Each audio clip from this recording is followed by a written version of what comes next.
into it. Is Kirk doing what? No. We're going to talk about the Royals. Let's stay on it then. It's a story we can't stop talking about, the history, the hysteria across the pond as Britain's newest monarch is crowned in front of royals, distinguished guests, and the whole world.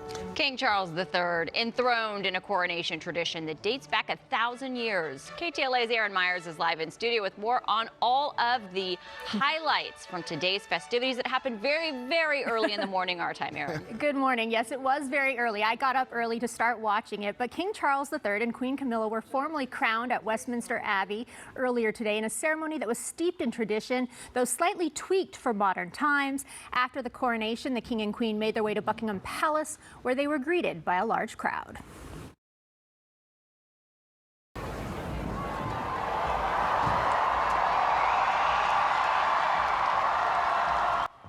Thousands upon thousands of people gathered outside the palace to see the newly crowned king and queen. King Charles and Queen Camilla waved to the crowd as they were greeted with chanting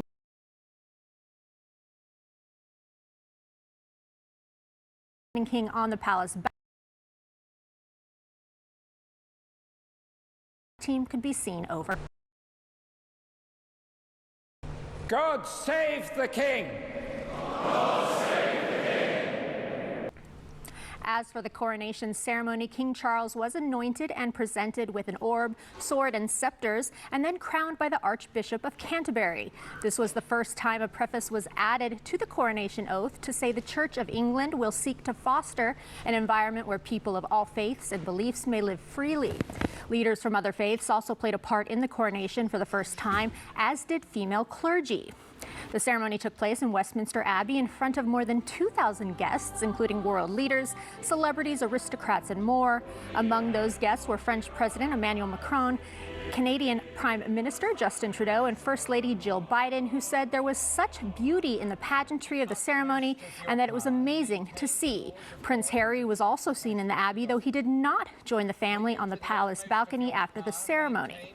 The crowning happened about halfway through the 2-hour service. Upon being crowned, the congregation cheered, "God save the King." The coronation was built around the theme called "To Serve," the king's solemn vow and commitment to serve God and the people of the nations and the realms. It also included young people to symbolize looking towards the future. And will you preserve? I, William, Prince of Wales, pledge my loyalty to you, and faith and truth I will bear unto you, as your liege man of life and limb. So help me God.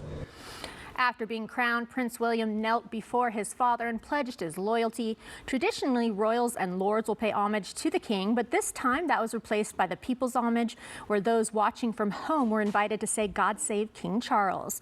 Camilla was also anointed and crowned. Both the king and queen took Holy Communion as the ceremony neared its end.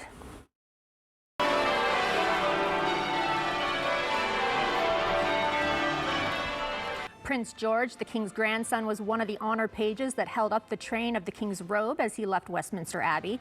After the ceremony, the king and queen made their way back to Buckingham Palace. The grand procession was led by 4,000 armed service members. Tens of thousands of spectators also lined the streets. And while most appeared to be out in support of King Charles and Queen Camilla, there were protesters as well, some with an anti-monarchy group, others with an environmental group. Both groups said several of their members were arrested. King Charles is the 40th sovereign to be crowned in the Abbey, and at 74 also the oldest. And while the coronation may be over, the celebrations will continue throughout the weekend, including a coronation concert at Windsor Castle tomorrow evening. Lauren Pedro? Katy Perry and Lionel Richie performing. They are. Excited for that. Also excited for this morning show. We're continuing all the coverage on the coronation. We'll take you live to London and put your royal knowledge to the test. Plus, we're going to throw a British tea party right here. That was okay. Got to improve that accent a bit. You don't want to miss it. And listen to this. An empty home listed for sale goes up in flames in Echo Park.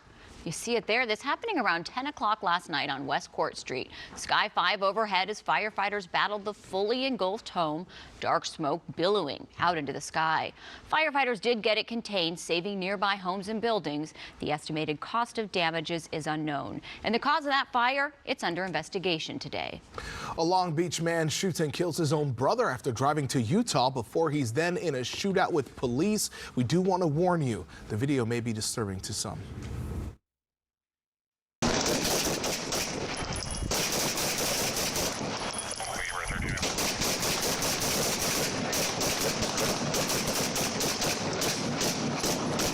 Ceasefire! Ceasefire! The deadly showdown happened April 27th in North Ogden, Utah.